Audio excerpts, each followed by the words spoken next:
10 polisi penjual barang bukti narkotika terancam hukuman mati. Telegrapnews.com, Batam. 10 mantan personel Satuan Narkotika Polresta Barelang yang terlibat dalam penjualan barang bukti narkotika jenis sabu-sabu menghadapi ancaman hukuman mati.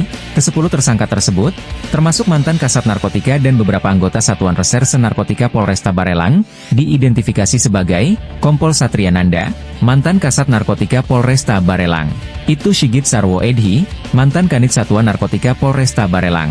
Ibda Fadilah, mantan Kanit Satuan Narkotika Polresta Barelang. Aibtuan Rahmat Kurniawan, mantan penyidik pembantu.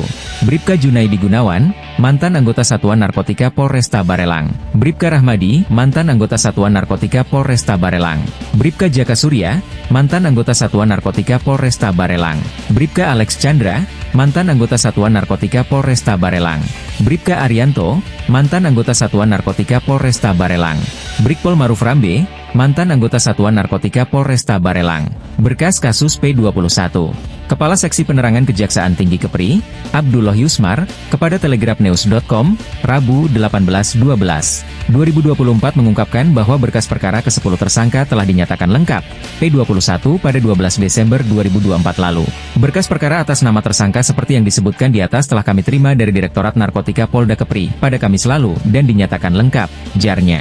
Dalam berkas yang diterima ke-10 tersangka tersebut dijerat dengan pasal 114 ayat 2 atau pasal 112 ayat 2, Yungto pasal 132 ayat 2 URI No 35 tahun 2009 tentang narkotika. Pasal 114 ayat 2 UU nomor 35 tahun 2009 tentang narkotika mengatakan, dalam hal perbuatan menawarkan untuk dijual-menjual, membeli, menjadi perantara dalam jual beli, menukar, menyerahkan atau menerima narkotika golongan 1 sebagaimana dimaksud pada ayat 1 yang dalam bentuk tanaman beratnya melebihi 1 kg atau melebihi 5 batang pohon atau dalam bentuk bukan tanaman beratnya 5 gram.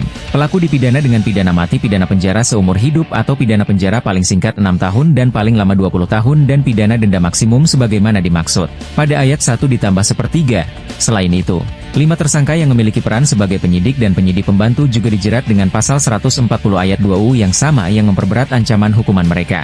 Ada 5 TSK yakni penyidik dan penyidik pembantu yang ditambahkan pasal 140 ayat 2 UU nomor 35 tahun 2009 tentang narkotika, terang Yusnar. Sebelumnya ke-10 polisi ini telah menjalani sidang etik di Polda Kepulauan Riau dan diputuskan pemberhentian tidak dengan hormat oleh Komisi Kode Etik Polri. Mereka terbukti menjual barang bukti narkotika untuk kepentingan pribadi dan kelompok. Kronologi kasus. Kasus ini terungkap ketika Direktorat Narkotika Polda Kepulauan Riau menyelidiki penyimpangan dalam penanganan barang bukti narkotika. Setelah melalui investigasi intensif, ditemukan bahwa barang bukti sabu-sabu yang seharusnya dimusnahkan telah dijual oleh para pelaku. Kini pihak kejaksaan sedang menyiapkan proses hukum lanjutan, sementara para tersangka ditahan untuk menunggu sidang pengadilan. Kasus ini menjadi perhatian publik dan diharapkan menjadi momentum bagi aparat penegak hukum untuk memperkuat integritas dalam pemberantasan narkotika.